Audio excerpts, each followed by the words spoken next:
Chapter 23. Unsuspicious Travelers.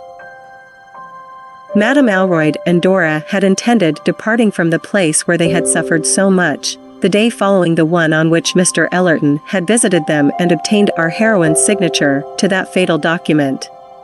But their plans were defeated, for on the morning set for their departure, Madame awoke with one of her raging nervous headaches, caused by the excitement of the day previous, and from which she did not recover for several days. Then a driving storm set in, which detained them 3 days longer. Toward evening of the third day, however, the clouds dispersed, and Dora begged her aunt not to delay their departure any longer.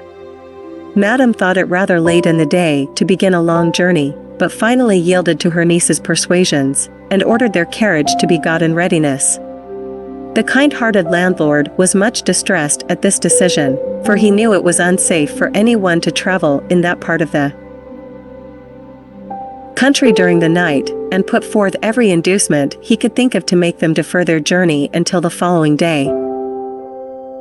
But, no, Madame Alroyd said she wanted to get away from that horrible place as soon as possible, and now that she had made up her mind, she should not alter it, and in defiance of the anxious landlord's protestations, they started, with only their driver for a protection, just as the last rays of the glorious setting sun faded from sight. They soon repented of their hasty determination, for they had not proceeded 5 miles upon their way when heavy clouds overcast the before cloudless sky, the winds arose, and there was every indication of another severe storm, or a continuation of the previous one. But they would not turn back. On they went, over the dark, rugged, mountain road, which was rendered doubly dismal by the huge forest trees which lined each side of the rough way. Suddenly the carriage lights revealed to the driver's frightened eyes a closely muffled figure, with upraised arm, in the act of hurling a heavy, knotted club at his head. He dodged, but too late, for it struck him full in the face, and, with a groan of pain, his fingers relaxed their hold upon the reins, and he rolled senseless from his seat to the damp earth below. At the same moment, the flying horses were seized by the bits by a strong and evidently masterly hand, for after a few fearful plunges, they yielded to firm hold, and stood quiet and resistless. Madame Alroyd, thoroughly alarmed at this fearful state of affairs, but without knowing the cause, hastily pulled down the carriage window, and strove in vain to see what was the trouble.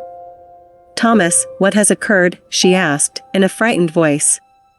"Nothing much, Mum, only the horses got a little unruly and one of the lamps went out, so I stopped to light it again," replied a voice which Madame thought did not sound quite natural, but laid it to the howling winds which rendered it almost impossible to hear. "Very well," she returned. "Light it again as soon as possible, for it is a fearful night, and I am anxious to gain a shelter." "Yes, Mum." "How far is it before we can reach one?" she continued. "About 6 or 8 miles, said the man with a low chuckle, as he bent over the refractory lamp which would not light. "Blast it! There goes my last match," he added, as it flickered, flared, and went out. "Well, well, Thomas, never mind," returned the lady, impatiently. "Let it go, and do the best you can with the other, only do hasten, for we are almost frightened to death in this darkness, and long for a comfortable room, with cheerful lights and a fire."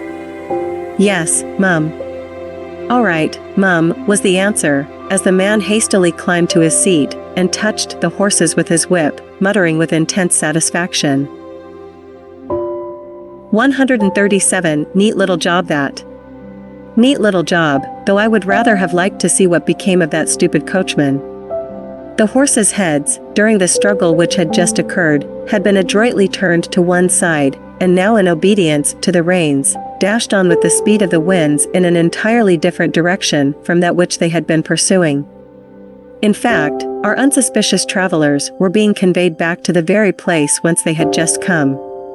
On they sped through the night's intense blackness, over a rough and uneven road, jolted and pitched from side to side, until they were ready to cry out with pain and fatigue.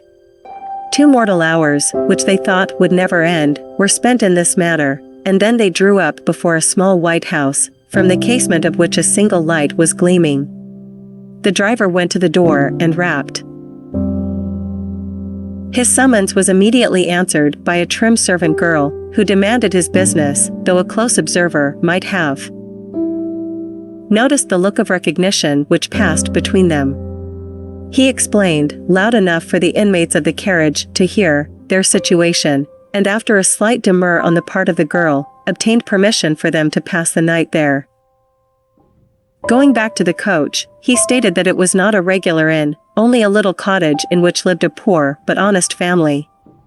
Our weary travelers cared not whether it was inn or hovel, so that they could obtain rest, and quickly alighted, eagerly seeking the welcome shelter, when they found to their surprise a neat little parlor at their service, and a cheerful fire. Their spirits readily returned under these pleasant influences, and when a tempting little supper of tea, toast, and chicken was added to their comforts, their faces fairly grew radiant with satisfaction. Having finished their meal, they spent an hour or more chatting cheerfully, and congratulating themselves upon their comfortable quarters. The same trim little servant then entered and signified her readiness to show them to their sleeping room. Both felt their need of rest, and followed her to the apartment behind the one they had first entered, where they found a soft and inviting bed, hung with dainty white curtains, and everything fresh, sweet, and clean.